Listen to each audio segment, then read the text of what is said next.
E agora nós vamos aqui no nosso canal assistir a um vídeo muito esperado por esta galera. Olha, foram muitos pedidos dos meus alunos para que eu produzisse um vídeo aqui para o canal acerca de um tema que vem bombando aí nas redes sociais, uma expectativa muito grande acerca dele, que é sobre o quê? Sobre os desafios para se combater o preconceito linguístico no Brasil. Você está aí apostando nesse tema? Então vem acompanhar aqui a nossa aula para que nós possamos construir um repertório magnífico.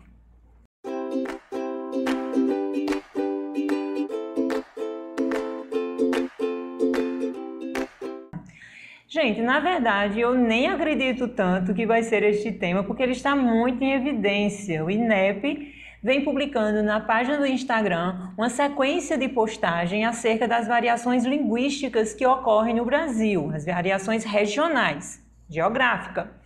Isso já é defesa do Enem, a prova de linguagens do Enem já apresenta a valorização das variantes linguísticas no Brasil. Aí, por que isso aconteceu? Começaram a suspeitar que ele estava mais ou menos dando uma dica deste possível tema em relação ao que foi apresentado ano passado, quando o próprio INEP fez postagem de Libras no Instagram, né, do Instituto, e aí aconteceu do tema ser a educação dos surdos no Brasil, a importância da formação educacional dos surdos no Brasil. Pensando nisso, várias pessoas começaram a suspeitar que este ano o tema seria sobre preconceito linguístico. Se vai ser tema, se não vai ser o tema, você vai dar mole? Eu vou dar mole, ó?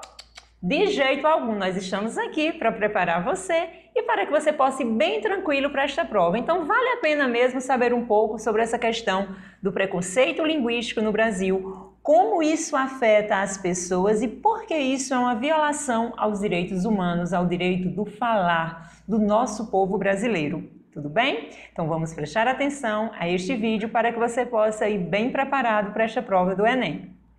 Vamos aqui então começar pela ideia que pode contextualizar este tema. O preconceito linguístico que ocorre no Brasil já é declarado, e você pode iniciar o seu texto com isso, é declarado uma violação aos direitos humanos pelo modo de falar das pessoas. Olhe que o direito do modo de falar das pessoas é violado. E assim sendo, você já pode declarar como algo injustificável, como algo realmente não aceitável.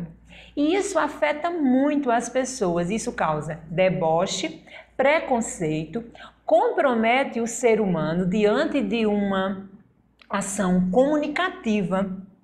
E aí você poderia declarar, por que isto é um problema? Isto é um problema, gente, porque e não pode ser aceito porque uma pessoa não pode ser julgada, não pode ter sua imagem aí denegrida, não pode sofrer preconceito por conta de seu modo de falar.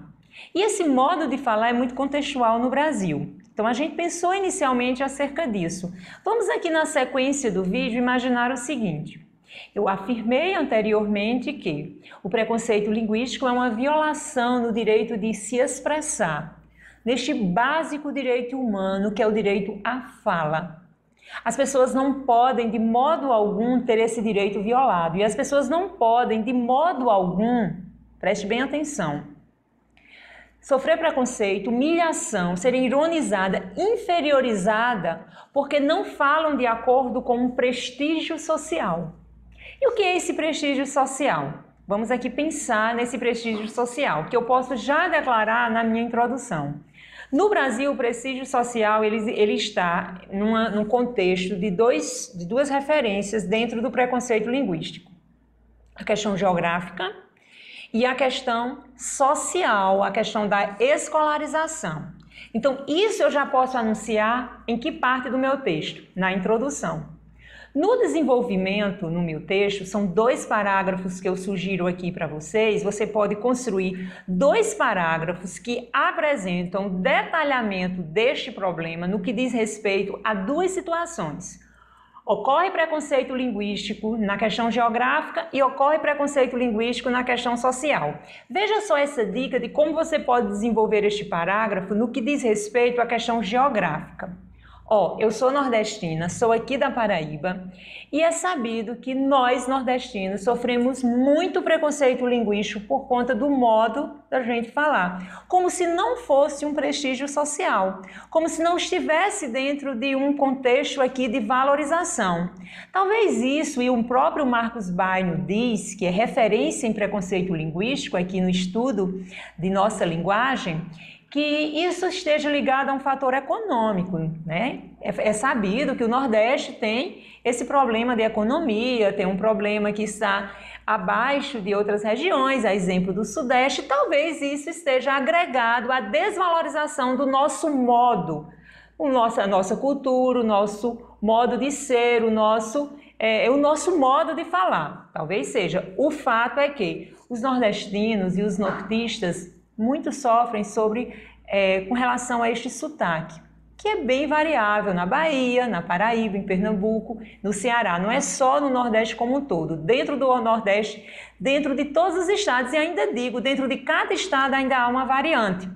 Mas aí, o que justifica alguém do Sudeste denegrir o meu modo de falar, o meu oxento, o meu arretado, o meu bichinho? Havia menino, chega pra cá! O que justifica violar este meu direito de se expressar, atacar a minha forma de expressão, como se eu não estivesse falando de modo que gerasse comunicação? Gente, isso é absurdo. Então, isso pode ser colocado, contextualizado como um preconceito que não pode ser aceito. O Brasil, ele é um país continental.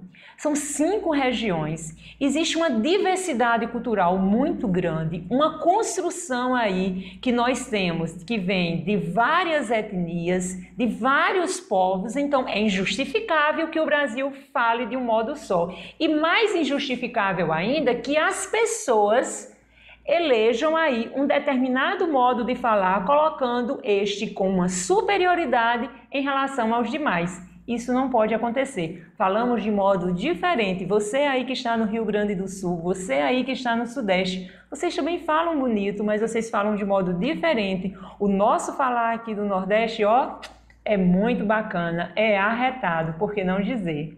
Sim?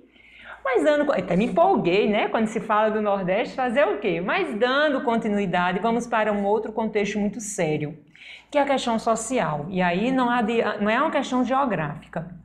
Algumas pessoas, por terem um nível de escolaridade superior, por realmente falar de acordo com a norma culta, e eu até digo, ninguém fala sempre de acordo com a norma culta, num contexto descontraído, entre amigos, numa lanchonete, numa sorveteria, numa praça, com os amigos num restaurante. Poxa, você, mesmo sendo professor de língua portuguesa, vai falar de acordo com tudo que determina a regência, a concordância, o bom vocabulário? Para que essa rigidez na nossa língua? Isso não acontece. Mas o problema da questão social é no tocante a alguns que se sentem superiores àqueles que, infelizmente, não estudaram e promove deboche, ironiza, trata com preconceito, agride verbalmente. Isso é triste, gente.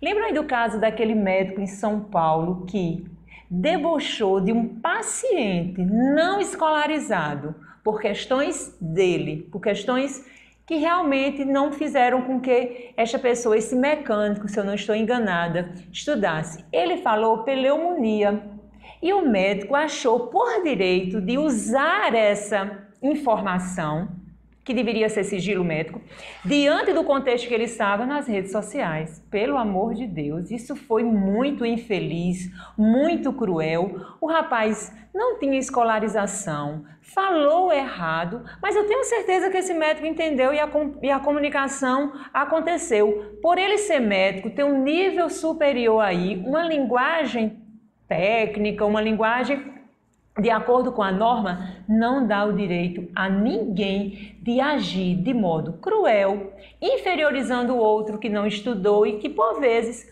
falam de modo errado. Então, são esses 2 pontos que você pode aludir numa construção aqui de argumentos que venha a promover uma ideia de que o preconceito linguístico causa, sim, problema a uma sociedade. Primeiro ponto, o caso geográfico, a variação geográfica. Segundo ponto, a variação social, que vem aí nesse contexto de desigualdade social, falta de escolarização. Então, são esses 2 pontos. Solução para este caso. E onde fica a solução?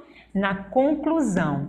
Retome a tese, reafirme que não se pode determinar um falar como prestígio social e tratar o outro de modo inferior, debochado, irônico, com preconceito. Reafirme isso e propõe uma solução. E aí eu pergunto, qual a solução dessa questão? Gente, eu acho que a escola precisa também dar uma ajuda nesse fato. A escola precisa mostrar ao aluno que as variantes linguísticas existem, elas precisam ser valorizadas dentro de contextos comunicativos adequados e que as pessoas não podem agir de modo a tratar o outro com preconceito por conta de sua forma de falar. A escola precisa cumprir este papel. O professor de língua portuguesa, Evanildo Bechara, o grande gramático aqui, ele diz que o verdadeiro professor de língua portuguesa é aquele que torna o seu aluno poliglota de sua própria língua. Olha como isso é interessante, poliglota de sua própria língua. Então, é uma proposta de solução bem pertinente abordar aqui. A escola precisa promover práticas educativas para que possa dar condições ao aluno a entender que as variantes linguísticas são importantes, essenciais, ricas e dentro de um país tão diverso, elas precisam ser valorizadas. E não apenas eleger a gramática como o único modo de falar. Ficou legal isso daqui? Então pense no preconceito linguístico, pense nessas ideias aqui que você pode compor um texto muito bom e aí possa dar uma nota bem satisfatória no seu Enem. Se não for preconceito linguístico, que seja outro tema, mas eu estou aqui, ó, na torcida por você. Tudo bem? Então até o nosso próximo vídeo. Fé aí, confiança, segurança, que eu tenho certeza que você vai arrasar nesta prova.